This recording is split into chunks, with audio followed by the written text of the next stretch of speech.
ஆனா இப்படி பேசுறதுக்கு எந்த கண்டென்ட் இல்லாம கண்டதையும் பேசுகிற ஒரு எதிர்கட்சி தலைவரா பழனிசாமி வலம் வந்து கொண்டிருக்கிறார். நாள்தோறும் கருத்து கணிப்புகள் முடிவுகள்லாம் வந்துகிட்டு இருக்கு இல்லையா?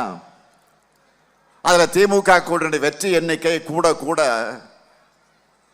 தோல்வி பயத்துல பழனிசாமியின் தரம் கீழே கீழே இறங்கிட்டு போகுது. கூவத்தூர்ல எம்எல்ஏக்களை ஏலம் எடுத்து முதலமைச்சரானவர் அவர். அந்த பதவியில் இருக்க தகுதியே இல்லைன்னு சொல்லி நீங்க எல்லாம் தோக்கடிச்சீங்க. இப்ப அவரே முதலமைச்சரா மட்டும் இல்ல, எதிர்கட்சி தலைவராக இருக்கவும் தனக்கு தகுதி இல்லை என்பதை போல நடந்து கொள்கிறார். தன்னுடைய தராதரம் இல்லாத பேச்சுக்களால் தன்னையும் தன்னுடைய கட்சியையும் மக்கள் கிட்ட அசிங்கப்படுத்தி கொண்டிருக்கிறார்.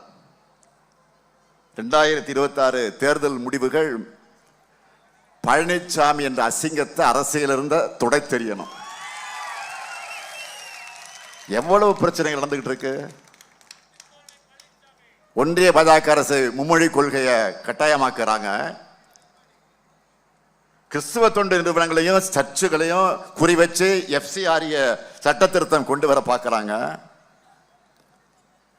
பல மாநிலங்களில் தேர்தல் நடந்துகிட்டு இருக்க சமயத்தில் நாடாளுமன்றத்தை அவசரமாக கூட்டி தொகுதி மறுவரையை செய்ய துடிக்கிறாங்க.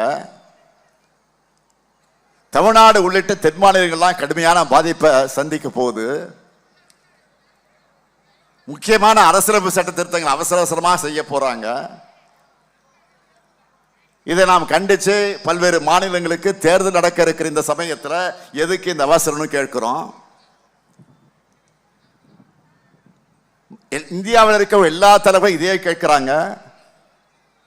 ஆனா இதற்கு அவரிடத்தில் பதில் இல்லை. தொகுதி மறுவரையால வட மாநிலங்களோட தொகுதி எண்ணிக்கை மிக மிக அதிகமாகும்.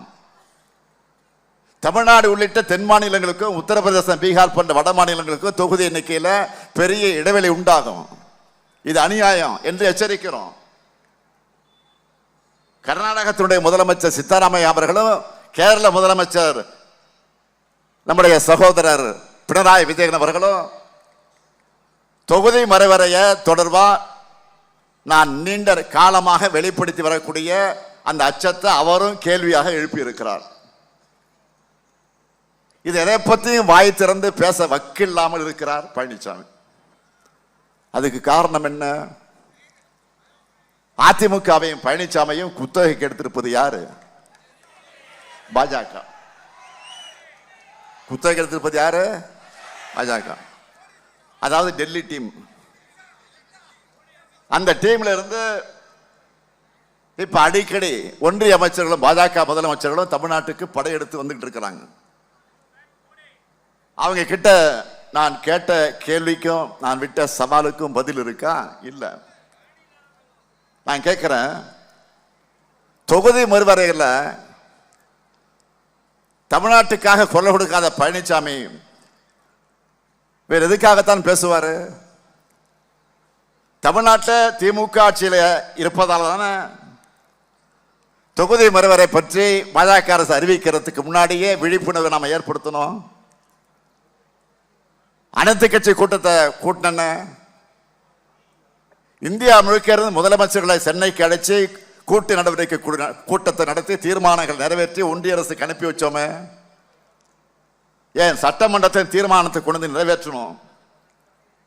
ஒருவேளை பழனிசாமி ஆட்சியாக இருந்திருந்தான் தமிழ்நாட்டை கூறு போட்டு வித்திருப்பார்.